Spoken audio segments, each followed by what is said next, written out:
Bonsoir, merci à toutes et à tous de nous avoir rejoints pour le lancement de Terreus. On est super fiers et super heureux de partager avec vous ce jeu. On l'a préparé depuis maintenant 2 ans exactement, puisque ça remontait à novembre 2019, l'idée de ce jeu.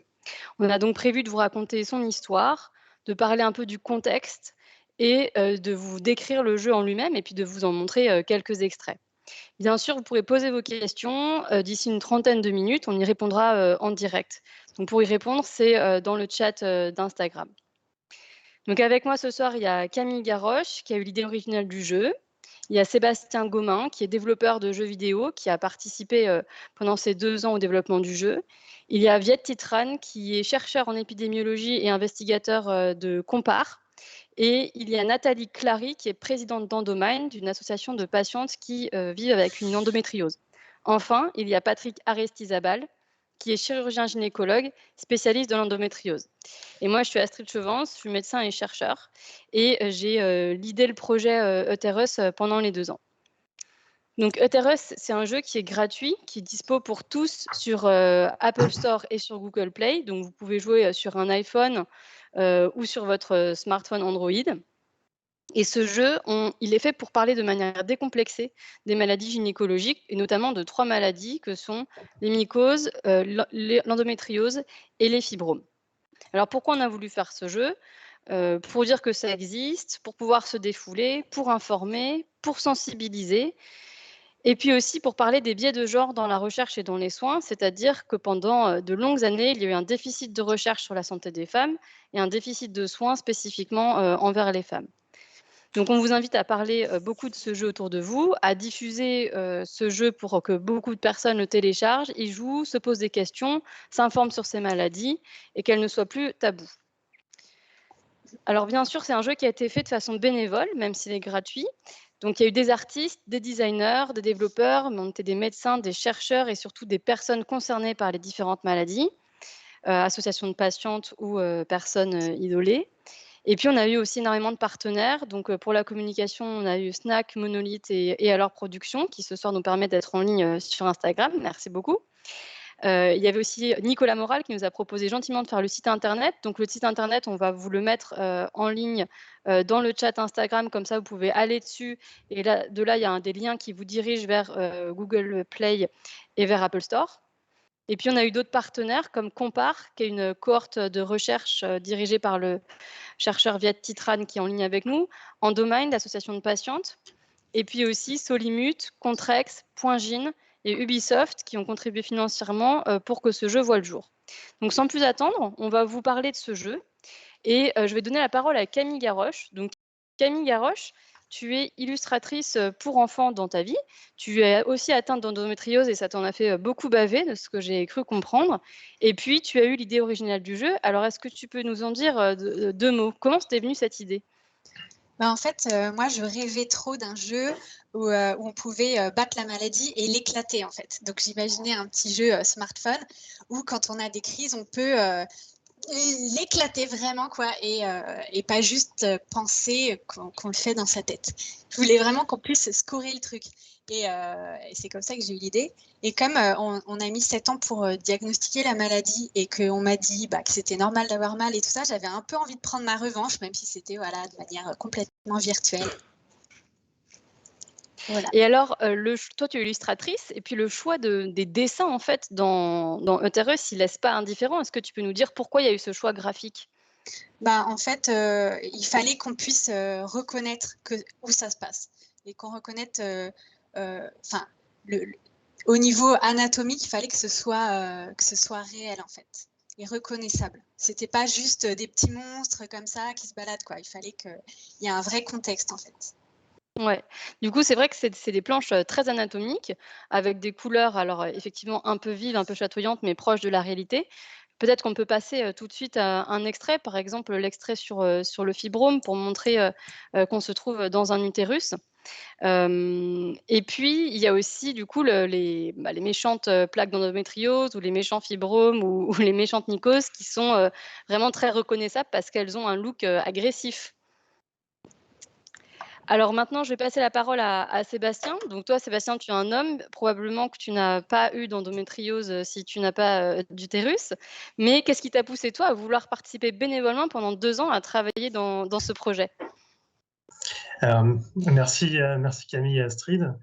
Dans un premier temps, j'essaie de faire des game jams plus pour monter en compétences techniquement sur un point de game design précis. Et là, en l'occurrence, je suis venu avec l'idée de progresser sur la conception d'un jeu arcade et assez intense dans le gameplay. Et c'est pour ça que l'idée de Camille m'a tout de suite plu, parce que comme elle l'avait décrit, comme elle vient de le décrire, c'est quelque chose qui doit être assez intense, où on doit un peu se défouler.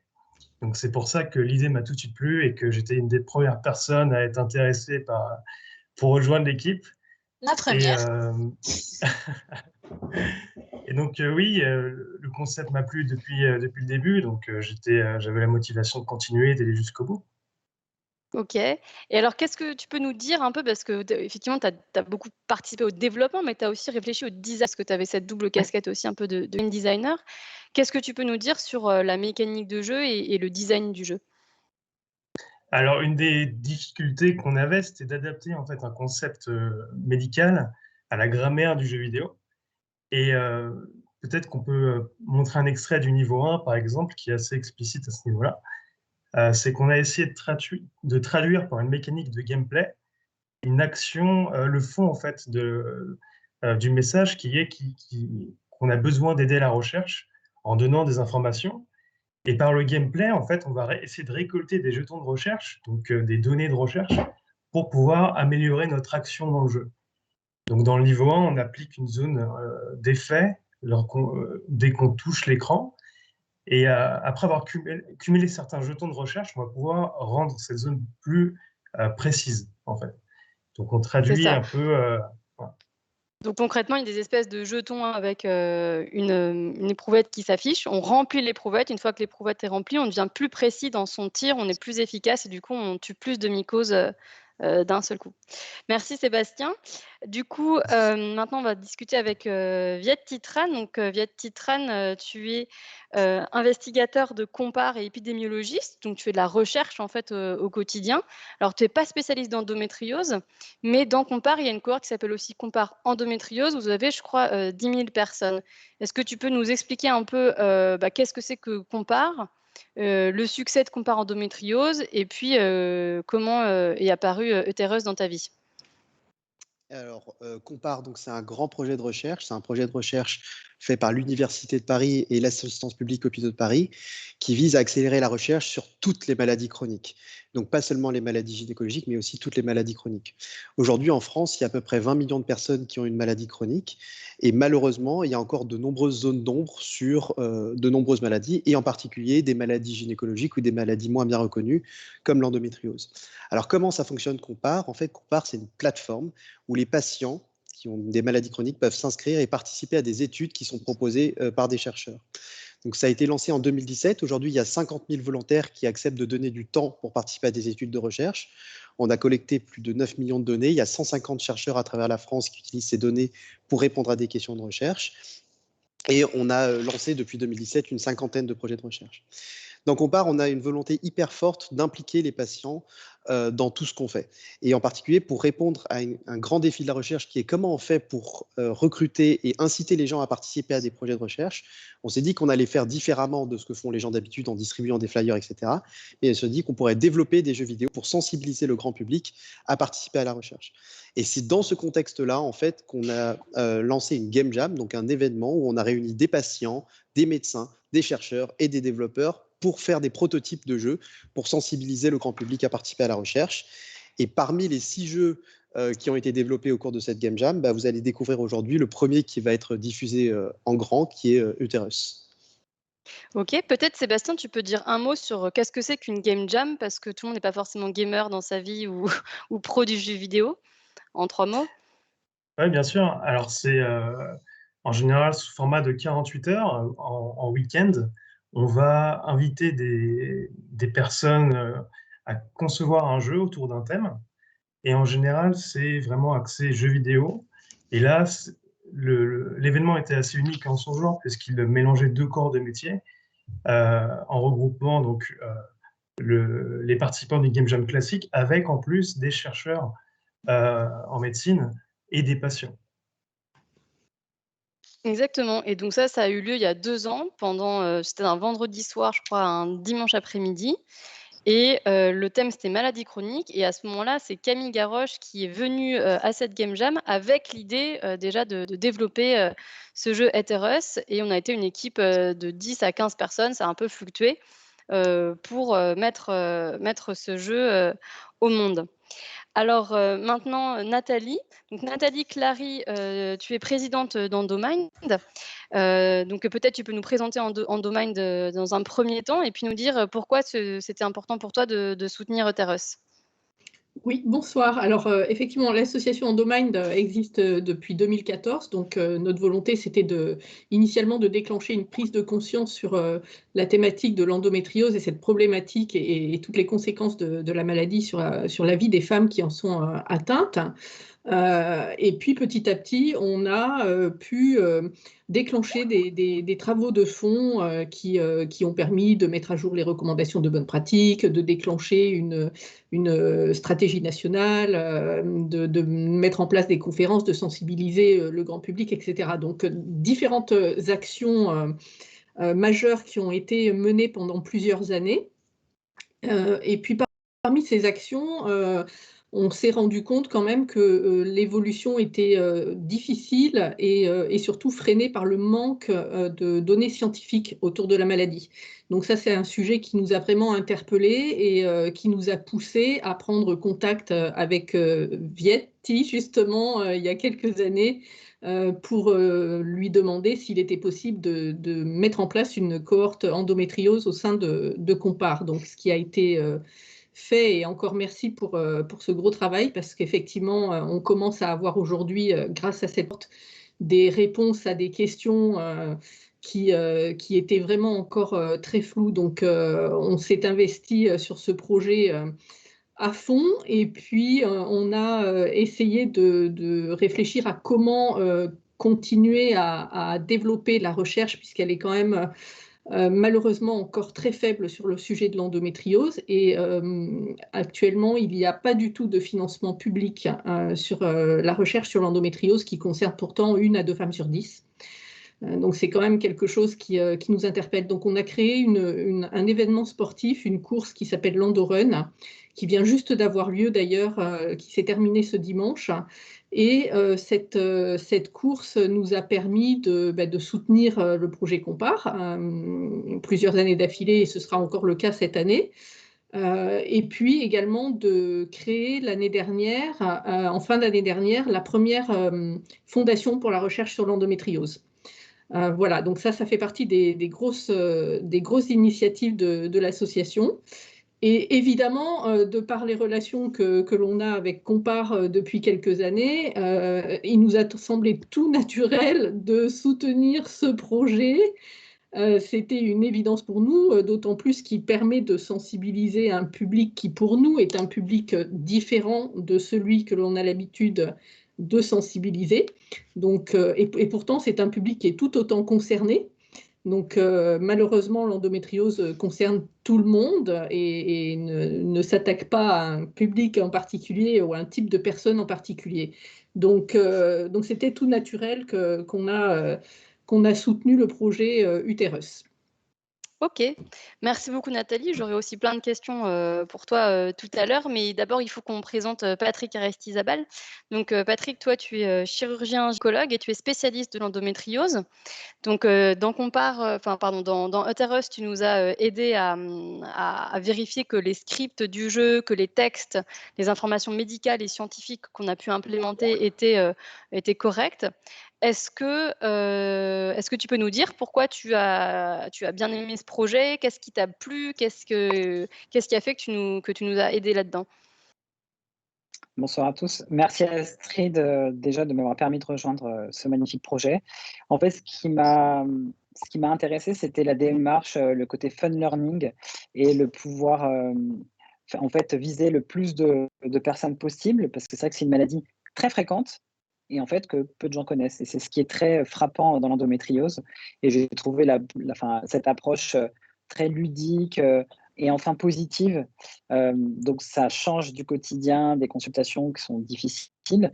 Et là, il y avait vraiment un côté très sympa et ce côté, effectivement, que j'avais pas du tout cette approche de biais dans la recherche et j'aime beaucoup, ça fait avancer les choses. Et c'est une autre approche qui est complémentaire pour faire avancer le message sur l'endométriose et d'autres pathologies qui concernent les femmes. Merci, Patrick. Alors du coup, Camille et Nathalie, effectivement, quand on commence à discuter un peu autour de soi, en fait, on se rend compte qu'il y a énormément de femmes qui ont une endométriose. Comment vous expliquez, que du coup, ça ait mis autant de temps, en fait, à émerger comme problématique, dans l'opinion publique? Parce que c'est vrai que là, maintenant, un peu tout le monde connaît ce que c'est que l'endométriose. En tout cas, c'est beaucoup plus connu que, par exemple, il y a 5-6 ans. Oui, Est-ce que alors Camille, tu veux commencer à effectivement, raconter un peu toi, ton parcours et comment ça s'est passé en fait, le fait d'apprendre que tu avais une endométriose? Bah, déjà, c'est un peu tabou. Bah, déjà les règles, parler des règles, c'est un peu bizarre, mais alors, les douleurs pendant les règles, bon, enfin bref, c'est ça qui est compliqué, quoi. Et puis, tout le monde enfin moi, à chaque fois, on me faisait des échographies, on me disait: «Bah non, bah tout va très bien». Donc conclusion, bah, c'est que ça se passe dans votre tête, quoi. Et ça, c'était vraiment dur et je sais qu'il y a plein de femmes qui racontent ça et c'est, ouais. Ça veut dire, Patrick, si je comprends bien, l'endométriose, ça se voit pas sur une échographie, c'est ça? C'est le problème pour le diagnostic, c'est qu'effectivement, on peut avoir des imageries qui sont décrites comme normales, avec des lésions qui ne sont pas visibles, surtout au stade précoce. Et donc, on peut passer à côté et ne pas faire le diagnostic. Et donc, c'est des patientes qui vont à nouveau errer et qui reviendront consulter beaucoup plus tard quand les symptômes seront très intenses. Et là, enfin, il y aura peut-être des images qui prouveront et qui permettront de faire le diagnostic. C'est ce qui explique en partie ce fameux retard et ces fameux 7 ans d'errance diagnostique. Ouais, moi j'avais Nathalie, envie je de prendre, suppose que pardon, oui, j'avais envie de prendre la machine à échographie et de dire non mais je vais le faire moi-même en fait parce que là c'est pas possible et en fait ça n'aurait pas marché évidemment, mais il a suffi que je tombe voilà sur un docteur qui connaissait en fait l'endométriose et il a su quoi voir parce qu'effectivement on comprend rien aux échographies. Nathalie, je suppose que vous avez pas mal d'histoires un peu comme celle de Camille dans votre association. Est-ce que vous avez l'impression que ça a un peu évolué quand même ces dernières années ou pas? Alors, clairement, ça a évolué, effectivement, comme Camille le racontait son parcours, on est face à un tabou déjà, et aussi à des idées reçues.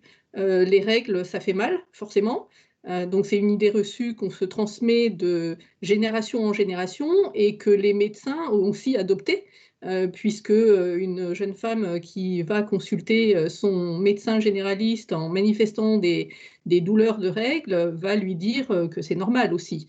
Donc, il a fallu vraiment casser ce message parce que non, ce n'est pas normal d'avoir mal au point de ne pas pouvoir aller à l'école, ce n'est pas normal d'avoir mal au point de rester couché, de ne pas pouvoir travailler. Il faut s'inquiéter de ces douleurs récurrentes et chroniques. Donc ça a été la première chose à déconstruire. Et puis, avec ça, on sait aujourd'hui qu'il y avait un manque de formation, tout simplement, des professionnels de santé. L'endométriose ne faisait pas partie du programme. Elle en fait partie depuis septembre 2020. Donc c'est très récent et ça veut dire que les professionnels de santé vraiment qui auront entendu parler de cette maladie dans leur formation, ils ne seront pas sur le terrain avant quelques années. Voilà, puisque ça vient En juste de effet. rentrer dans le cursus. En effet, parce que Patrick, pour être gynécologue, c'est combien d'années après, pour l'internat? C'est 11, c'est C'est donc 11 ans 11 ans après, au quoi. total, 6 ans pour tout le monde, plus 5 ans de spécialisation. Ouais. Donc toi, tu n'avais pas entendu parler d'endométriose pendant tes études ou comment ça s'est passé? Si, j'avais eu la chance d'être dans une université où il y avait des services spécialisés. Donc, le hasard a fait que, étudiant, je suis passé dans un service spécialisé en endométriose. C'est ce qui m'a attiré, a attisé ma curiosité. D'accord. Donc en fait, tu t'es spécialisée assez tôt dans l'endométriose. Oui, c'est Et ça. maintenant, tu as l'impression que en gynéco, c'est quelque chose dont on parle beaucoup plus, qui devient quasiment un réflexe en fait chez les gynécologues ou? De Ou pas plus en encore? plus, mais alors si, de plus en plus, les médecins de ville, les sages-femmes, heureusement. Donc on a beaucoup de patientes qui affluent, mais effectivement, il y a un petit embouteillage et les centres experts sont saturés et ça c'est perfectible en fait. Il faut vraiment, faire, un maillage du territoire. C'est ce qu'est en train de mettre en place l'ARS avec la mise en place des filières endométriose. Donc c'est une bonne nouvelle, ça va se mettre en place dans les mois qui viennent. Tout à fait. D'accord. Alors Nathalie, vous êtes au courant de ces filières endométriose? Vous voulez Oui. en dire quelque chose? Oui, effectivement, l'association est impliquée dans les travaux de développement de ces filières sur l'ensemble du territoire. Donc, il y a quelques régions qui sont un petit peu plus avancées que d'autres sur le sujet. En tout cas, pour l'Île-de-France, il y a 4 filières qui vont être mises en place. Il y en a une qui est effectivement plus avancée sur Paris Sud.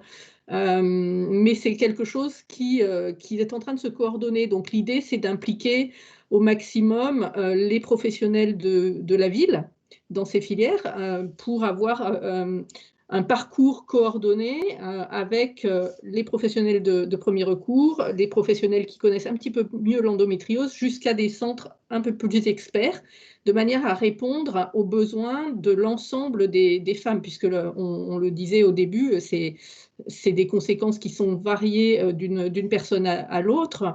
Il y a une prise en charge qui doit être adaptée malheureusement et quasiment personnalisée.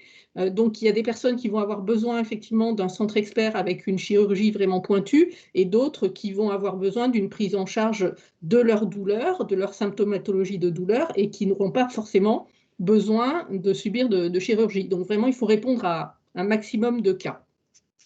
Alors effectivement, donc dans l'interros, il y a le niveau 2 qui est le niveau de l'endométriose. Je pense que vous avez déjà dû avoir des images, en live, sur vos écrans. Mais on parle aussi de 2 autres maladies. Donc on a voulu en fait, dans ce jeu de parler de plusieurs maladies gynécologiques, qui peuvent arriver à différents âges de la vie aussi. Donc le fibrome, c'est plutôt, chez les femmes de 45 ans. Tu me corriges si, Patrick, si je dis n'importe quoi. Et c'est vrai que c'est souvent, déjà que les maladies gynécologiques sont stigmatisées, chez les femmes jeunes. On sait qu'être, ave une femme, plus avancée en âge, alors je dis pas 45 ans, c'est vieux, hein, non, j'en suis pas très loin, donc je vais pas me tirer une balle dans le pied. Mais voilà, c'est de plus en plus difficile. Qu'est-ce que tu peux nous dire, sur les fibromes, Patrick? Est-ce qu'il y a aussi un retard diagnostique aussi important que ce qu'on peut voir dans l'endométriose, par exemple? Alors, les fibromes, c'est une pathologie effectivement très fréquente, qui est, on va dire, ça touche 70% des femmes effectivement après 45 ans, selon certaines études, mais en fait, il y a des femmes plus jeunes qui peuvent en être atteintes, avec des formes plus ou moins sévères selon les localisations. Donc là, ça devient vraiment une maladie chronique, au même titre que l'endométriose. Il y a aussi une association de patientes hein, pour les fibromes. Donc, c'est une pathologie qui n'est pas du tout la même que l'endométriose, mais parfois qui peut même s'associer. Donc, ça devient des cas vraiment difficiles. Et effectivement, bah, je pense que les patientes qui souffrent de cette maladie pourront se retrouver dans ce jeu et peut-être expérimenter les mêmes sentiments que Camille, se dire bah, on va taper sur ces fibromes, on va s'en débarrasser. Et il y aura un petit côté défouloir. Et c'est vrai que heureusement, on arrive à prendre en charge ces patientes, mais la prise en charge et la recherche restent améliorables, clairement. D'accord. Juste, c'est vrai qu'on est rentré un peu dans l'explication de ce que c'était que l'endométriose. Donc, si j'ai bien compris, ce sont des plaques d'endomètre. Donc l'endomètre, c'est le tissu qui recouvre la paroi intérieure de l'utérus, qui va aller proliférer dans des territoires où il ne devrait pas être. Par exemple, dans la vessie ou, dans le péritoine, c'est-à-dire, autour des organes digestifs, et c'est ça qui crée des douleurs.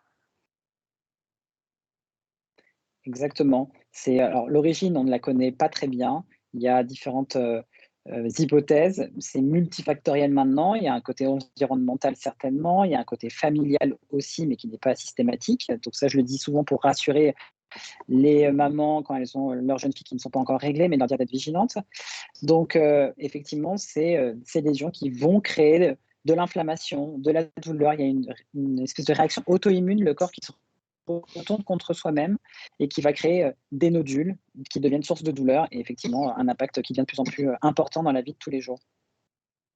OK, et donc du coup, les fibromes, par contre, si j'ai bien compris aussi, ce sont, des tumeurs bénignes, en fait, qui peuvent être musculaires ou autres à l'intérieur de l'utérus? Exactement, c'est des cellules qui dégénèrent, mais de façon bénigne, ce ne sont pas des cancers, et c'est au détriment de la paroi de l'utérus même. Donc, il peut y avoir des fibromes qui partent sur la paroi externe de l'utérus, donc ça peut donner un utérus qui va être déformé, un peu bosselé, et ça peut être des fibromes qui sont à l'intérieur de la cavité utérine, et là, ils vont provoquer plutôt des saignements, des hémorragies, et donc d'autres symptômes tout aussi invalidants. OK. Il y a aussi un 3e niveau, c'est en fait le premier niveau du jeu. Camille, tu veux présenter ce niveau peut-être? Le niveau avec les mycoses, ouais, non, il est super bien, il est super gore, et c'est ça qui est rigolo d'ailleurs, c'est que c'est assez jouissif, les petits bruits que ça fait là quand on les éclate. Oui, donc en fait, c'est juste, il y a un équilibre en fait, et l'équilibre, il commence à être complètement déséquilibré à cause des mycoses, et il faut retrouver tout ça. Donc voilà, enfin, il est vraiment. Alors du coup, les mycoses, ça c'est un truc ultra fréquent et c'est je crois, Ouais. quasiment 7 femmes sur 10 qui vont avoir, une mycose dans leur vie. Ouais, Mais, c'est hyper il y a fréquent, et alors dans des le formes genre chroniques. tabou, c'est pas mal, ouais. Ouais et donc ça c'est une infection Patrick, c'est ça? C'est, souvent, ça vient d'un déséquilibre de la flore vaginale, et lorsque ce sont des épisodes isolés, ça ne pose pas trop de problèmes, même si c'est très gênant, très invalidant. Il y a des patientes qui viennent même aux urgences en pleine nuit tellement ça peut être insoutenable. Juste petit message, parfois, lorsque les pharmacies de garde sont ouvertes, n'hésitez pas à aller là-bas, ne perdez pas des heures et des heures aux urgences, alors que le traitement est accessible dans les pharmacies de garde. Voilà, ça, c'est le petit message, pratique. Mais effectivement, il y a des formes chroniques, des formes récidivantes, et là, il faut des traitements au long cours. Ça vient de la flore digestive qui vient, coloniser, la sphère génitale, et donc on peut avoir effectivement, une infection avec, des démangeaisons, des pertes anormales, et c'est très handicapant. OK. C'est vrai que les formes chroniques, hein, c'est 10 donc c'est quand même pas du tout négligeable, hein, 10 des femmes qui ont une mycose, qui se chronicisent. OK, Moi, j'ai une question en fait, pour Ti. vas-y. Ti, est-ce que par exemple, si on a une endométriose, mais que on n'a pas beaucoup de symptômes et tout ça, et qu'on se dit ça vaut pas le coup que je m'inscrive à Compare, est-ce qu'il faut s'inscrire quand même à Compare? Évidemment que oui. Évidemment que oui, parce qu'on a besoin de l'avis de tous et de toutes surtout. Et donc, pour dresser un tableau, par exemple, de la prise en charge de l'endométriose, on a besoin de voir les gens qui ont des maladies plutôt sévères, mais également de voir aussi les patientes qui ont éventuellement moins de symptômes. D'ailleurs, peut-être qu'on peut en profiter pour parler des différentes recherches qui sont menées actuellement sur l'endométriose dans Compare. Donc, comme l'avait dit Astrid au début du live, il y a aujourd'hui à peu près 10 000 patientes qui participent à Compare endométriose. Et puis, on a 4 grands projets de recherche qui sont actuellement lancés. 2 ont été présentés récemment à un congrès qui s'appelle Endométriose, inégalité, expérience, expertise et problèmes publics. C'était très récent, c'était en octobre 2021. Et donc, on a pu présenter lors de ces congrès les premiers résultats de Compare endométriose. Le premier résultat, c'est le temps entre l'apparition des premiers symptômes et le diagnostic, qui est dans la cohorte Compare d'environ 10 ans en moyenne, avec un temps qui est plus long chez les femmes qui sont plus âgées, qui ont une situation financière qui est moins bonne et qui ont des comorbidités, qui ont d'autres maladies que l'endométriose. Un deuxième projet qui a également été présenté lors de ce congrès, c'est les idées des patientes pour améliorer la prise en charge de l'endométriose. Et là, il y a 1000 patientes qui ont parlé et qui ont exposé 2500 idées pour améliorer leur prise en charge. Et c'est exactement ce que disait Nathalie Clary, c'est-à-dire créer des filières spécifiques, mieux personnaliser les soins, etc. Et puis quelque chose qui était aussi en lien, c'était la variabilité des pratiques chirurgicales dans l'endométriose. Ça, c'est un sujet qu'on est en train d'explorer actuellement, ou plutôt que Marina Kvaskov, qui est PI, qui est l'investigateur principal de la cohorte endométriose, est en train de travailler. On voit bien qu'il y a une très grande variabilité dans la prise en charge de l'endométriose. Il y a certaines patientes qui se font opérer, d'autres personnes qui ne se font pas opérer pour des stades qui pourraient être similaires. Et donc, on essaie de comprendre cette variabilité. Et puis finalement, on est en train de déposer un très gros projet, donc c'est pas sûr que ça se fasse, mais si ça se faisait, ça serait intéressant, c'est de voir l'influence des facteurs environnementaux sur l'apparition et ou l'aggravation de l'endométriose. Et en particulier, est-ce que ce que mangent les patientes, ça impacte la gravité de la maladie, etc. Donc ça, c'est tous les projets en cours actuellement dans Compare endométriose, donc il y a encore énormément de travail à faire. Et évidemment, on invite toutes les patientes à s'inscrire sur Compare et à participer.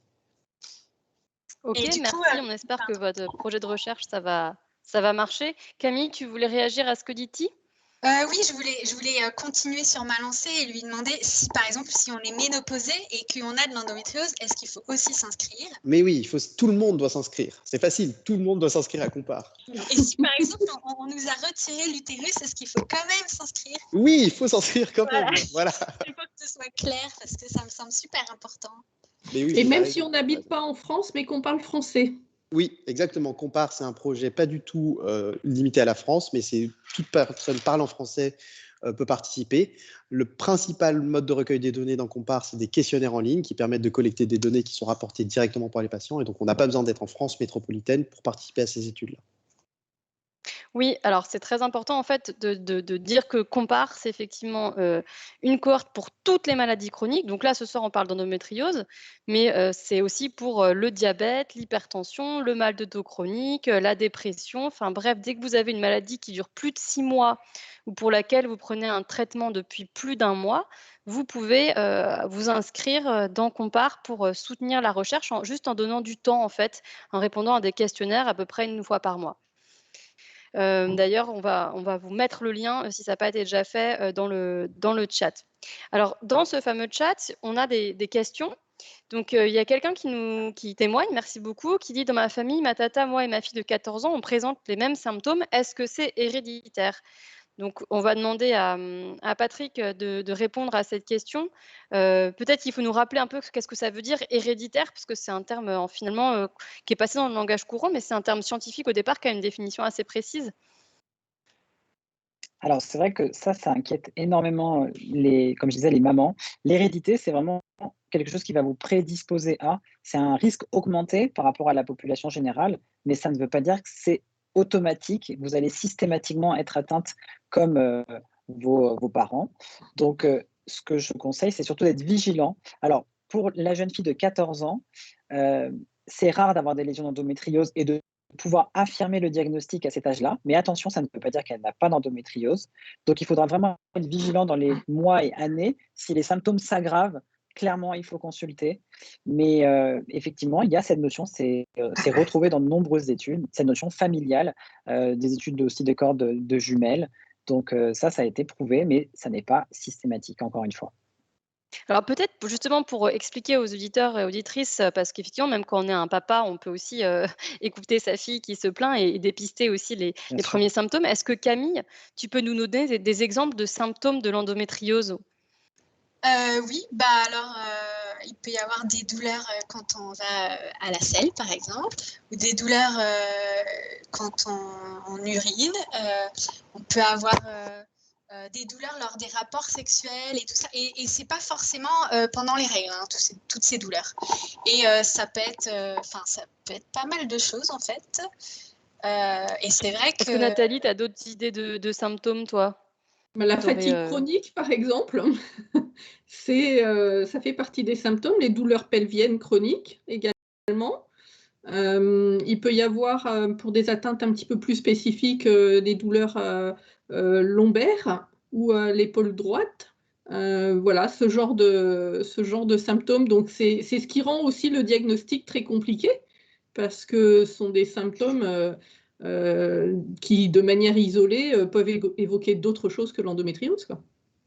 Oui, c'est des symptômes qui ne sont pas spécifiques en fait, C'est l'endométriose, ça. c'est plutôt quand ils sont tous ensemble et de façon répétée que là, on peut se poser, la question.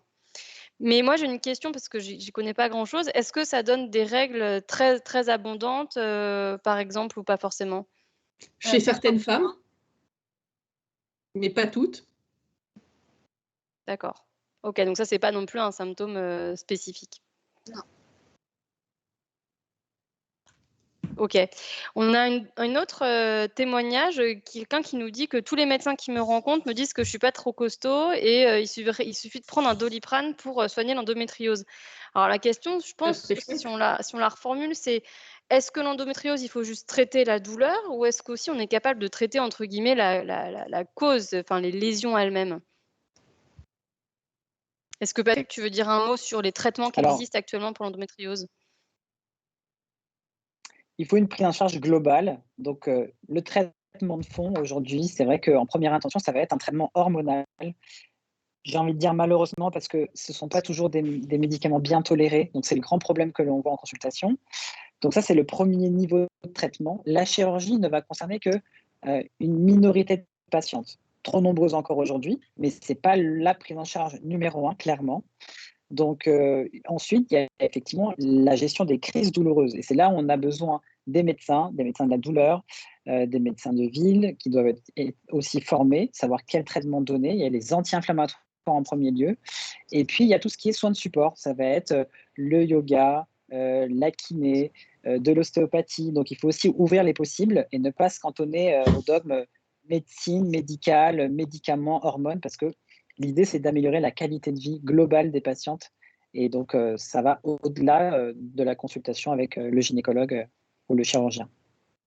Est-ce que Camille, tu veux témoigner un peu? Je sais que ça peut être très personnel, mais est-ce que tu as quelque chose à dire par rapport aux prises en charge que tu as pu tester, toi?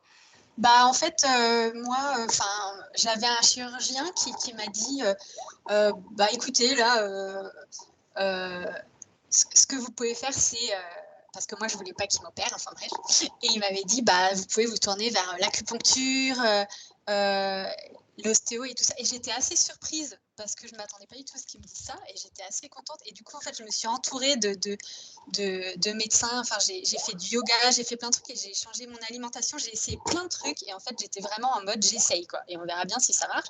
Et là, on va dire que j'ai trouvé une sorte d'équilibre. Et en fait, si ça marche pour moi, ça va pas forcément marcher pour quelqu'un d'autre. Du coup, je sais qu'il y a souvent des personnes qui m'appellent, des copines, etc., pour me demander ce que je fais exactement. Et je leur dis, mais si ça se trouve, ça va rien faire chez vous. Enfin, c'est pas du tout. Et en plus, je l'ai vraiment testé. C'était du pif. C'était un peu. On fait sa petite tambouille, quoi. C'est vrai qu'on a souvent ça en tant que médecin, on voit souvent ça chez les personnes qui ont des maladies chroniques. Effectivement, on va absolument essayer de s'en sortir et on essaye, plein de trucs. Bon, tant que c'est pas dangereux pour la santé, hein, tant que ça nuit Ouais, pas, voilà. Par exemple, moi, pourquoi je sais pas. qu'il y a un truc qui m'aide vachement, c'est de caresser mon lapin. Donc, je vais pas dire aux gens, mais achetez un lapin nain, un bélier, oui, c'est très bien. Tu devrais. Je crois que tu voulais dire quelque chose, sur ça aussi? Ouais, ce commentaire me fait penser que, en fait, il y a un grand problème qui concerne l'endométriose, mais aussi la plupart des maladies chroniques et où on a eu de très nombreux témoignages et données là-dessus dans Compare, c'est la notion de prendre au sérieux ce que disent les patients. Et en particulier, on sait dans des études qui ont été réalisées que les médecins ont vraiment tendance à sous-évaluer la douleur des patients. Et du coup, quand on dit ah, t'es pas très costaud, prends juste un Doliprane, ça a quand même une tendance à ne pas prendre vraiment au sérieux ce que disent les gens. Et donc, s'il y a des soignants qui nous écoutent, je pense que c'est vraiment important d'écouter ce que disent les gens et de s'accorder sur les plaintes. Aujourd'hui, dans le monde, la douleur, c'est le principal problème et c'est le qui est exprimé dans les consultations de médecine générale, par exemple, et c'est celui qu'on prend le moins bien en charge. Alors, je rajoute quelque chose là-dessus, justement, pour boucler aussi avec le thème de Terrace. C'est effectivement, si la douleur est en général sous-évaluée, ça a été montré que c'est encore plus sous-évalué chez les femmes. Et il y avait une étude qui avait été réalisée auprès d'infirmières des urgences, justement, et qui montrait que systématiquement, la douleur des femmes était moins bien cotée, moins bien prise en compte, et donc du coup, elles étaient moins bien traitées. C'est-à-dire que au lieu de recevoir pour une douleur, entre guillemets, égale à celle d'un homme, disons pour une colique néphrétique ou ce genre de maladies qui peuvent toucher les hommes comme les femmes, enfin ça ne dépend pas du sexe biologique, les femmes recevaient des antidouleurs moins puissants et donc elles souffraient plus longtemps et plus intensément que les hommes. Donc ça, c'était aussi effectivement quelque chose qu'on avait pu identifier en faisant Uterus, le biais de genre dans les soins, mais qu'on retrouve aussi dans la recherche avec, comme vous le dites tous depuis le début, un manque total de données sur l'endométriose, un déficit de recherche aussi qu'on a pu voir par exemple sur les mycoses, qui sont un problème quand même hyper fréquent, et on se rend compte que il y a des traitements qui existent, des antifongiques, mais il y a de plus en plus de résistance par exemple, et puis dans le cadre des mycoses chroniques, il n'y a pas forcément de traitement qui fonctionne très très bien. Et dans les fibromes, pendant de longues années, paraîtrait que tu me corriges si je me trompe, mais le traitement principal, c'était quand même l'hystérectomie, de laquelle on est quand même revenu grâce aussi à des traitements qui sont arrivés sur le marché plus récemment. C'est bien ça? Oui, oui, tout à fait. On améliore les choses, on fait de moins en moins invasif, mais effectivement, avant, c'était des traitements un petit peu trop radicaux. OK. Donc du coup, pour revenir un peu sur le jeu, avec Sébastien Gobain, puisque là, on a été, très médical, très, très recherche. Sébastien, est-ce que tu peux nous expliquer, les différentes mécaniques de jeu qu'il y a entre les niveaux? Parce que donc du coup, on a parlé de 3 maladies, donc la mycose, l'endométriose et le fibrome et Oui. par exemple, le fibrome, il me semble que enfin, j'ai lu que c'était un boss level. C'est quoi un boss level? Alors, en termes de design, ce qu'on a voulu faire dans ce niveau-là, c'est vraiment d'intégrer le scalpel, qui est, corrigez-moi si je me trompe, mais un des moyens peut-être de soigner le fibrome. Et on voulait vraiment avoir cet effet de gameplay. On devait collecter assez d'informations pour pouvoir utiliser cet outil-là. Donc, on doit avoir collecté suffisamment de recherche, après avoir affaibli aussi également le fibrome, en lui donnant des coups, on va pouvoir utiliser le scalpel pour l'achever et pour finir le niveau. Exactement. Et effectivement, dans chacun, des niveaux, du jeu, on peut collecter, des options, pour améliorer, son score. Alors justement, on a, implémenté, dans Euterus une option qui permet de partager les scores. Camille, tu peux nous en dire un peu plus, de ce score à partager? Pourquoi c'est marrant de partager son score? Bah, parce que c'est marrant de savoir qui est la personne la plus forte pour dégommer l'endométriose. Ça peut être intéressant. Ça peut être un challenge au sein d'Endomind, par exemple, pour savoir qui va, réussir à gagner le niveau avec le meilleur score possible, en effet. Pourquoi pas? Donc, juste pour vous rappeler, le jeu, il est gratuit. Il est disponible sur tous. Vous pouvez, bien sûr, le télécharger donc sur Google Play. Vous tapez Euterus ou sur Apple Store. Pareil, il a le même nom. Une façon aussi de le trouver, c'est d'aller sur le site internet qu'on vous remet dans le chat. Donc, c'est euter-us.fr. Donc là-dessus, vous avez tout des photos de l'équipe, de l'histoire du jeu, les liens vers les jeux et puis nos passages déjà dans les médias. Juste, il y a un petit témoignage qui vient d'apparaître, il nous fait chaud au cœur. On dit: «Ça fait du bien d'écouter des pros, je commence à retrouver espoir. Merci beaucoup pour nos futures filles». Donc, nous, de lire ça après 2 ans de boulot bénévole pour le jeu, ça nous fait super plaisir parce qu'on peut, on peut justement voir qu'on arrive à toucher notre cible. Donc, si vous téléchargez ce jeu pour vous, n'hésitez pas à en parler aussi autour de vous, à le partager sur WhatsApp, sur Twitter, sur Instagram, sur tous les réseaux sociaux possibles. Et vous avez au sein du jeu et sur le site internet la possibilité de vous rediriger vers Compare, donc Compare Communauté de patients pour la recherche, pour vous inscrire. Alors ça, Compare, c'est, on le redit, c'est toutes les maladies chroniques. Donc, si vous avez fait une dépression dans votre vie, si vous avez du diabète, si vous avez mal au dos de façon chronique, si c'est votre grand-père ou votre grand-mère, il suffit juste d'avoir un point internet et d'être OK pour donner 20 minutes par mois aux recherche pour nous aider à collecter des données. Donc, des données, évidemment, tout ça est sécurisé. Il y a eu des comités d'éthique qui ont assuré les choses. C'est encadré par la PHP et par l'Université de Paris et l'INSERM. Donc, c'est un projet plus que sérieux. Par contre, le jeu Euterus, je le dis aussi au cas où, hein, ne collecte absolument aucune donnée sur vous. Donc, si vous jouez sur Euterus, vous le jouez de façon anonyme. Et ça, on a signé des chartes aussi avec les Apple Store et Google Play pour dire qu'on ne collectait aucune donnée. Je ne sais pas s'il y en a qui veulent encore ajouter quelque chose avant qu'on termine, pour pas être trop long Oui. non plus. Moi, je voulais juste dire, Vas-y, Camille. finalement, Astrid, jouer à Euterus, c'est aider la recherche. Exactement. Télécharger le jeu, y jouer, c'est aider la science et c'est aussi aider les patientes, je pense, parce que ça permet de décomplexer, de rendre ces maladies moins tabous, de se sentir appartenir à une communauté plus large. Et ça, je sais que quand on souffre, c'est important de se sentir un peu compris par d'autres personnes. Alors pour conclure, il faut de nouveau qu'on remercie tous nos partenaires, donc tous ceux qui ont participé bénévolement à la construction de ce jeu, quel que soit leur corps de métier. Les patientes qui nous ont donné du temps pour donner leur témoignage et qui ont été les bêta-testeuses du jeu. Endomain qui a cru en nous dès le départ et qui nous a laissé son compte Instagram ce soir, qui nous a fait confiance pour ce live. Les communicants qui sont derrière, que vous ne voyez pas à l'écran, mais qui nous ont énormément aidés, donc Snack, Monolith et à leur production. Évidemment, Nicolas Moral, qui n'est pas là ce soir, mais qui a fait tout le site internet tout seul cet été, parce qu'il était convaincu par notre cause aussi.